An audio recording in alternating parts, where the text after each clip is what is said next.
90.3. This is Near FM.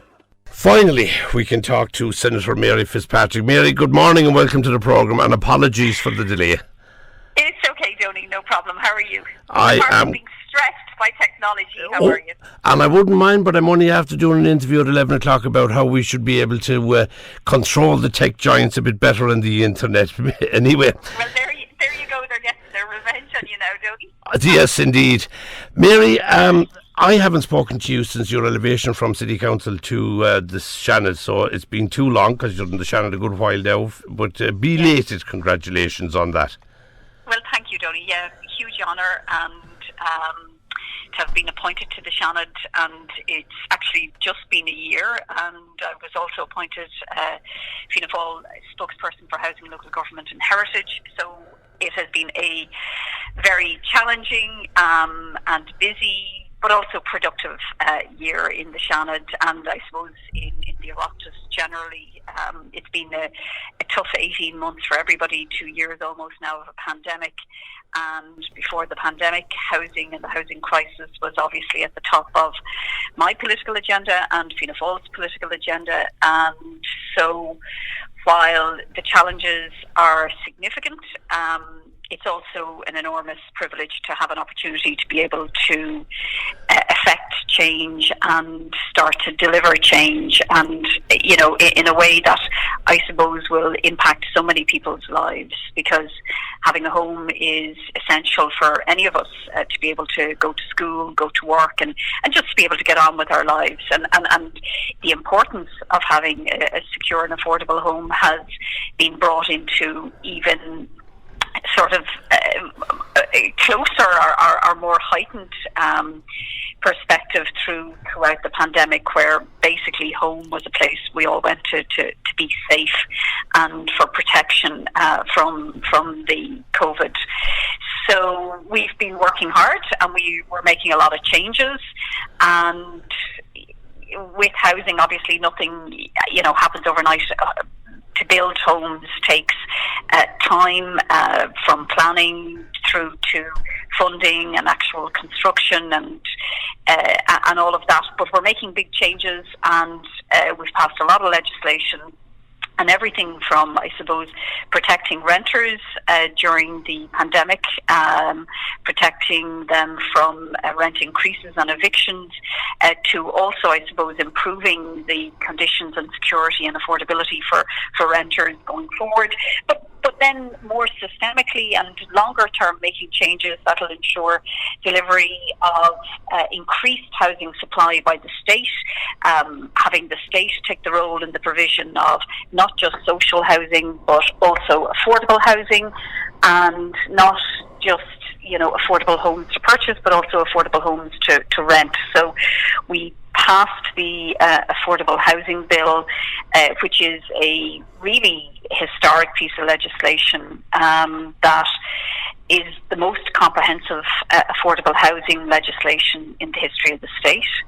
It seeks to have the state directly support people on modest incomes to achieve home ownership by getting local authorities to build affordable homes, by introducing for the first time in the history of the state an affordable cost rental type housing, doubling the requirement on every new private development for social and affordable housing, giving local authorities not just the power to build affordable homes themselves but also to reserve up to 50% of every new development for owner-occupiers. And then finally, financially supporting would-be homeowners through a shared equity loan scheme, which will provide a state-backed shared equity loan up to 20% interest-free for the first 5 years for new would-be homeowners who would be buying new build affordable homes, and that goes along with the Help to Buy scheme, which was also extended, which helps new homeowners or new would-be homeowners put together a deposit.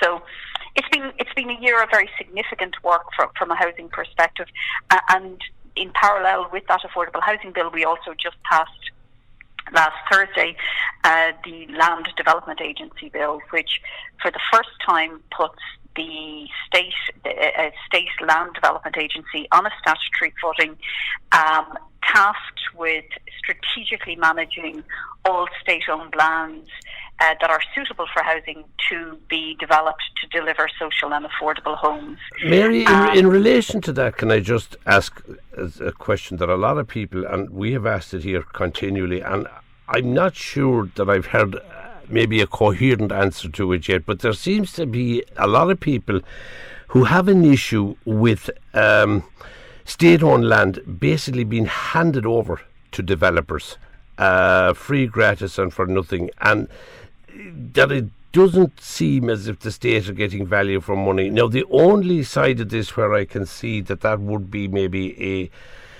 a have-to-do thing is that we just are not in the position that we were in long before your time, when city councils and corporations and county councils had staff to build houses. In them days they don't anymore. I can understand that aspect of it, but there seems to be a lot of, why is state-owned land being just gifted to developers who are making massive money? And then you have this situation as well, Mary, of what appears or is deemed to be affordable housing.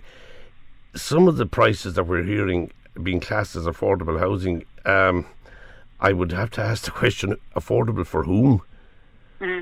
So, Donny, I think it's a really important question. I'm delighted you've asked it, because it is a line that has been pushed out by opposition that what the state is doing is gifting land to private developers, and that's patently untrue. That's just not what's happening.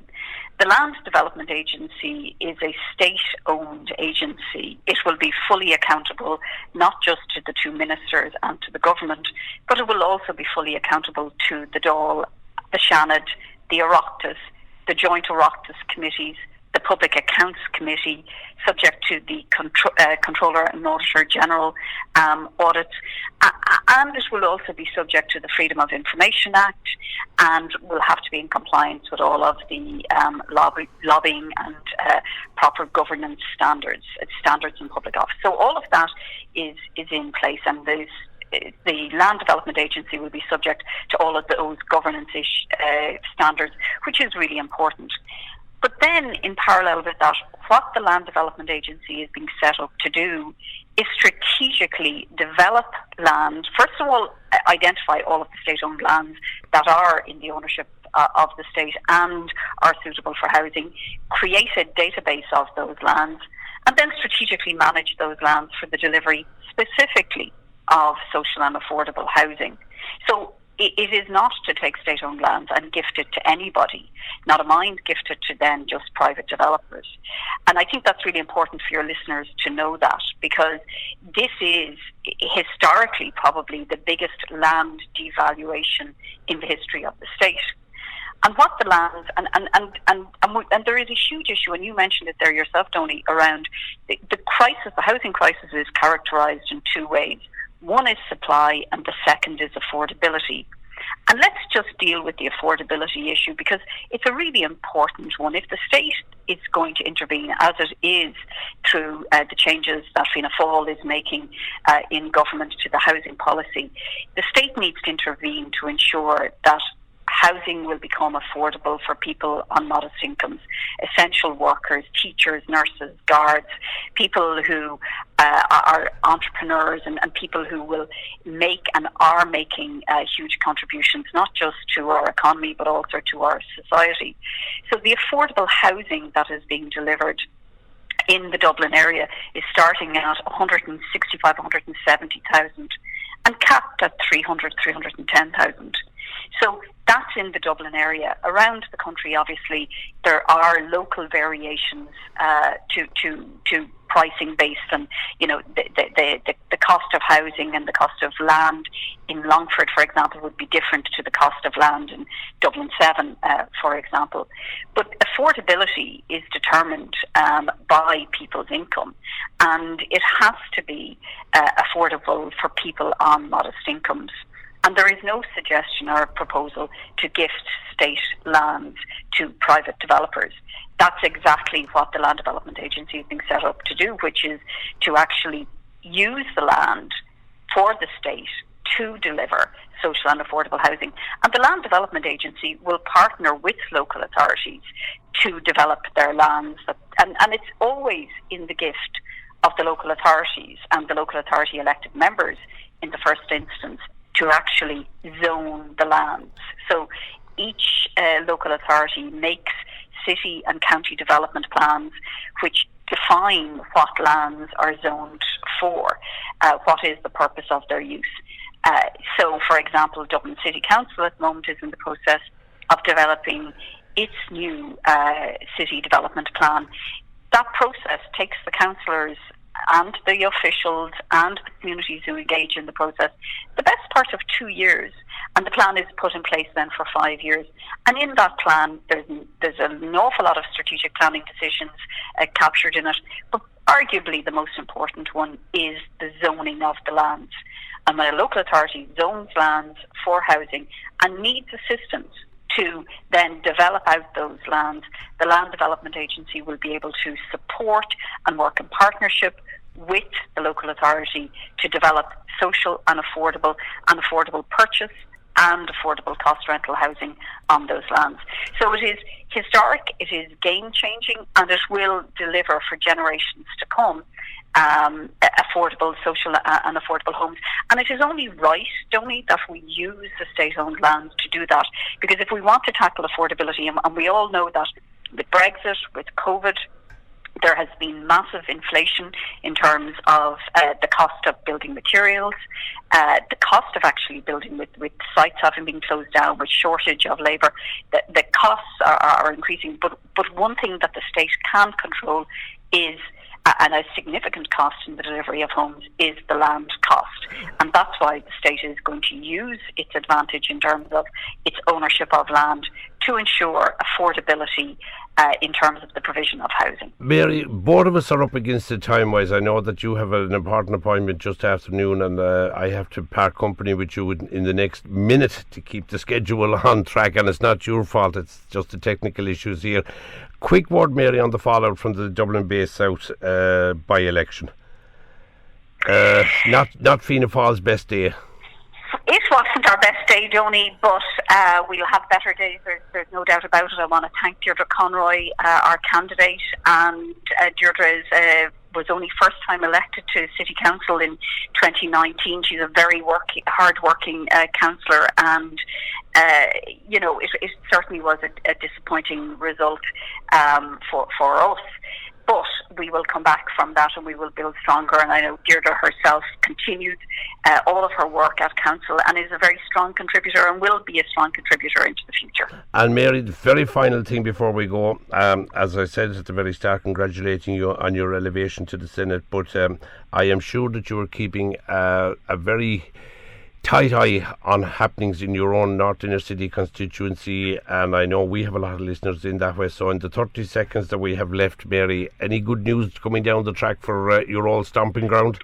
Absolutely. Dublin Central, I've been working very hard for it, and in the last 12 months we've also been able to secure 120 billion of urban regeneration money for the North Inner City, which is going to deliver a reopening of the fruit and veg market, a new city library on Parnell Square.